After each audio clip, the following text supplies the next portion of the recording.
प्रभु श्री राम जी के तीनों भाई अर्थात लक्ष्मण, भरत और शत्रुघ्न उनकी सेवा करते थे। वे श्री राम जी को पिता समान मानते थे और उनकी आज्ञा का पालन करते थे। प्रभु श्री राम जी के साथ लक्ष्मण जी वनवास गए थे।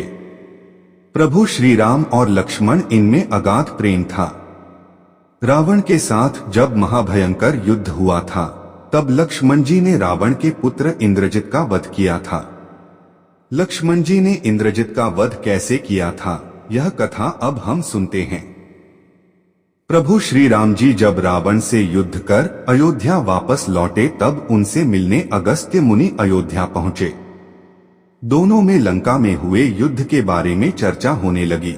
उस समय प्रभु श्री राम जी ने बताया कि किस तरह उन्होंने रावण और कुंभकर्ण जैसे वीरों का वध किया और अनुज लक्ष्मण ने भी इंद्रजीत और अतिकाय जैसे शक्तिशाली असुरों का वध किया।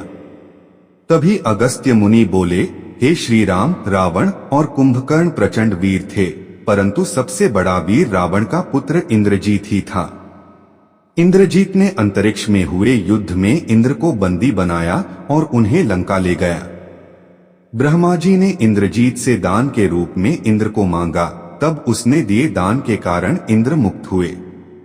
लक्ष्मण ने उसका वध किया और केवल वही उसका संहार भी कर सकते थे।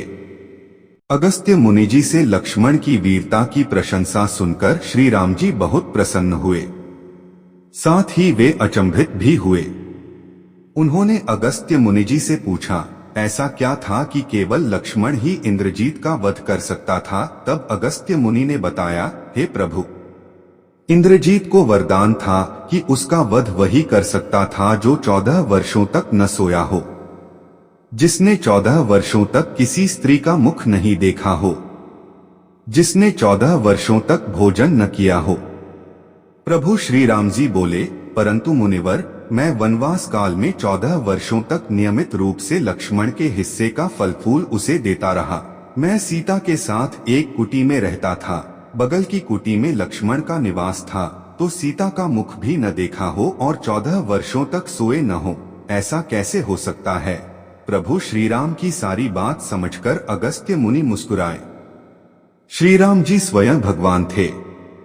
उन्हें लक्ष्मण के बारे में सब पता था, परंतु वे चाहते थे कि लक्ष्मण के तप और वीरता के बारे में अयोध्या की प्रजा को भी ज्ञात हो। प्रभु श्री राम जी के मन की बात जानकर अगस्त्य मुनि बोले, आपने योग्य सुना प्रभु, लक्ष्मण के अलावा कोई और इंद्रजीत को नहीं मार सकता था। इंद्रजित के वध के बाद महाराज विभीषण ने भी श्री राम से कहा था कि रावण के पुत्र इंद्रजीत का वध देवताओं के लिए भी संभव नहीं था। उसे तो केवल लक्ष्मण जी जैसा कोई महायोगी ही मार सकता था। लक्ष्मण जी ने आगे बताया कि जब मैं वन से फल फूल लाता था, तब आप उसके 3 भाग करते थे। एक भाग देकर आप मुझसे कहते थे, लक्ष्मण ये फल रख लो। आपने कभी फल खाने को नहीं कहा, तो आपकी आज्ञा के बिना मैं उसे खाता कैसे? मैंने उन्हें संभाल कर रख दिया। सभी फल उसी कुटिया में अभी भी रखे होंगे। प्रभु के आदेश पर लक्ष्मण जी चित्रकूट की कुटिया में से वे सारे फलों की टोकरी लेकर आए और दरबार में रख दी। फलों की गिनती हुई, लेकिन 7 दिनों के फल कम थे। तब श्री राम जी लक्ष्मण जी ने पूछा कि तुमने 7 दिन का आहार लिया था?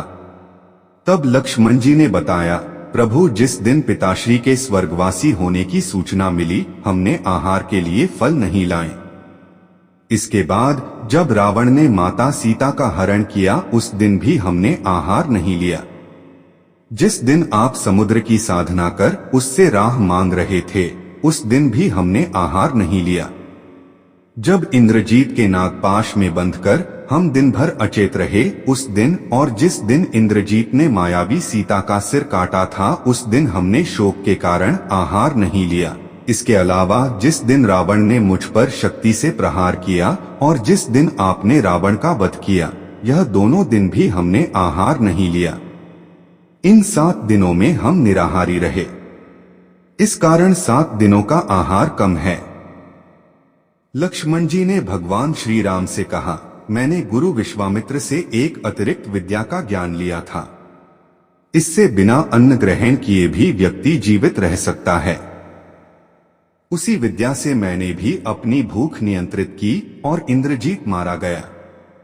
लक्ष्मण जी की 14 वर्षों की इस तपस्या के बारे में और उनकी भक्ति के बारे में सुनकर प्रभु श्री राम भाव विभोर हो उठे और उन्होंने लक्ष्मण जी को गले से लगा लिया।